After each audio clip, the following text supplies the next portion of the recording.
Hey everyone, Richard Robbins here. Well, the numbers are in for the Fraser Value Real Estate Board for the month of April. Now, let's keep in mind, April was the first full month that we had the effect of COVID-19. Back in March, the first 2 weeks were not really affected by it, but the last 2 weeks were. So let's have a look at what happened.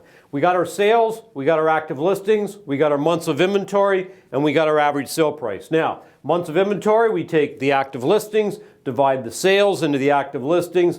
That tells us how many months we could go if we didn't list another house before we ran out of inventory. Sales, we did 974 in January. We went up to 1352 in February and then 1441 in March. And I must admit, your spring was starting out very, very nicely, and your fall ended fairly strong as well. It was the beginning of last year that was sort of difficult in Fraser Valley. But look, we went to 688, so our sales are down by 52.3%. What about months of inventory?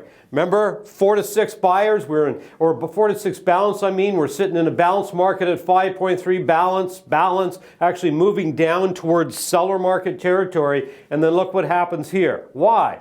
Because look at our listings. We're sitting with 5,700, 6,100, and almost 6,000. So this number is pretty close right here.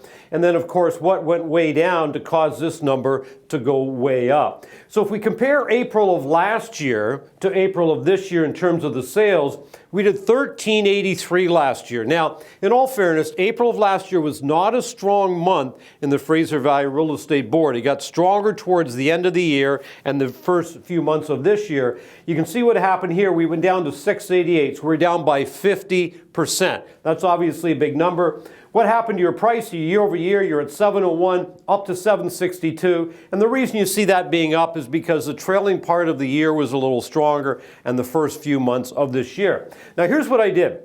I put this together for you, and this shows your months of inventory for 2017, 18, 19, and even the first 4 months of 20. Now, if we look at this, this is last year right here. So look at last year, we started with 8 months of inventory, and of course went down, and you could see here we got really strong. We ended at 3.8. That's into seller territory right there. So right here, things were very, very good. You know, we're going along. Look, we started this year opposed to last year. We started very strong, same thing here, and then of course started to peak up a little bit, and look what happened, went up to 8.7.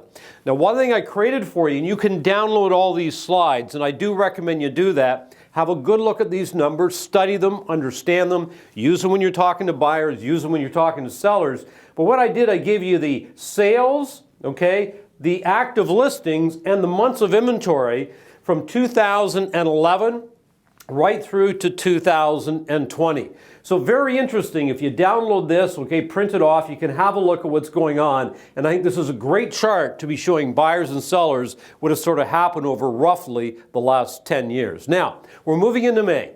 Canada is starting to open for business. Now, I know it's going to be a slow opening, but we're starting to move in the right direction. So what is sort of the prediction, or my prediction? I have a crystal ball, but here's what I think is going to happen. The month of May is going to be stronger than the month of April. I think June's going to be a relatively strong month as well. So I think the market's going to start to pick up a little bit. Now, how many listings will come on the market? I don't know the answer to that. What will happen with months of inventory? I don't know the answer to that. What's going to happen with prices? You know, will they sort of weaken because our months of inventory have now got a little bit higher? I don't know the answer, but I sort of suspect they will for a little while. However, you got to remember, if a market is down 50%, that still means there's 50% of the market there.